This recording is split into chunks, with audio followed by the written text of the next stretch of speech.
More questions tonight over chemical weapon use in Syria. Good evening. I'm Mark Martin. United Nations investigators are back in the country trying to determine if more chemical weapons were used, and if so, who exactly used them. George Thomas has more in tonight's top story. The United Nations is investigating new allegations of 7 alleged chemical attacks in Syria's northern Aleppo province. Some of the attacks reportedly happened after the August 21st incident that triggered threats of U.S. military action. The regime and rebels are accusing each other of the incident. Meanwhile, the U.S. and Russia have agreed on a resolution calling for Syria to give up its chemical weapons.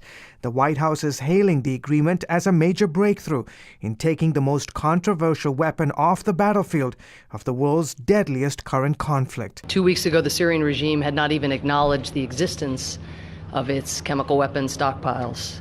But tonight we have a shared draft resolution that is the outcome of intense diplomacy and negotiations over the past 2 weeks. The resolution is legally binding but does not threaten military action if Syria fails to comply with the agreement. The hard work of destroying Syria's stockpile of dangerous weapons will be formidable.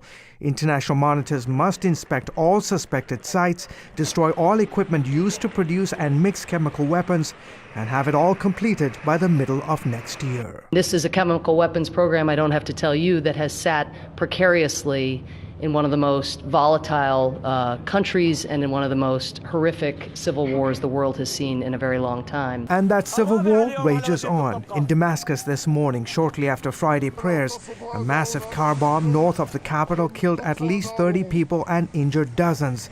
More than 100,000 people have been killed and another 7 million driven from their homes since the Syrian conflict began in March 2011. George Thomas, CBN News. Boy, it's hard to wrap your mind around those stats. For more on this now, we turn to Cliff May. He is the president of the Foundation for Defense of Democracies. Cliff, you originally thought the right course of action was to retaliate against Syria for using chemical weapons against its own people.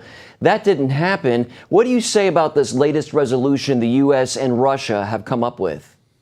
Well, I have my doubts about it. For one thing, this draft resolution has no enforcement mechanism whatsoever.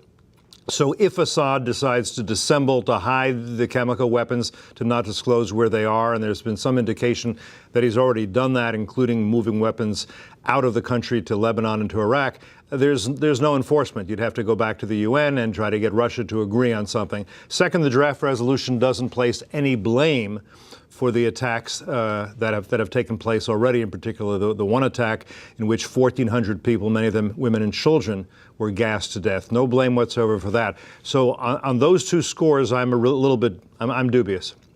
Vladimir Putin jumped into the fray a few weeks ago. What do you think is his agenda?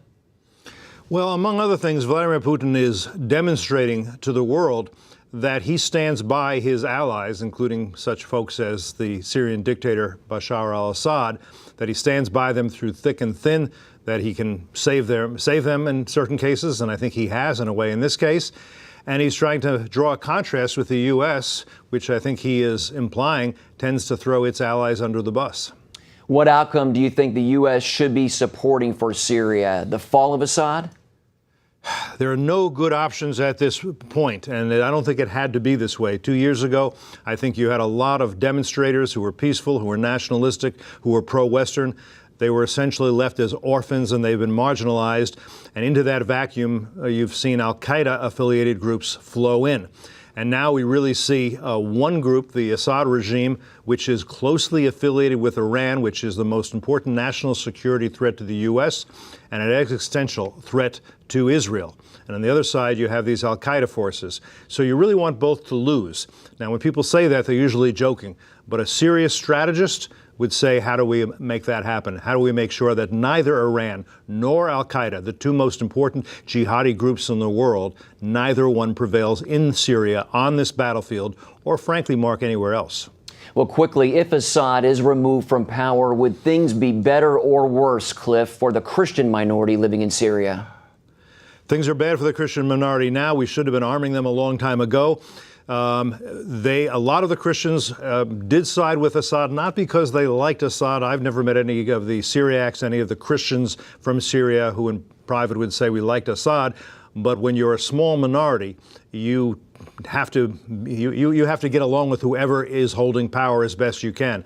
I think we need to do everything we can, and we have not done nearly enough over the past 2 years to ensure the survival of the Christians in Syria and other, I would say, minority groups as well, and there are a number of them, and they are all endangered. In fact, minorities, religious and ethnic minorities, are endangered throughout the Muslim world and throughout the Middle East, and this is a story you paid so much attention to here at CBN. Most of the media have not.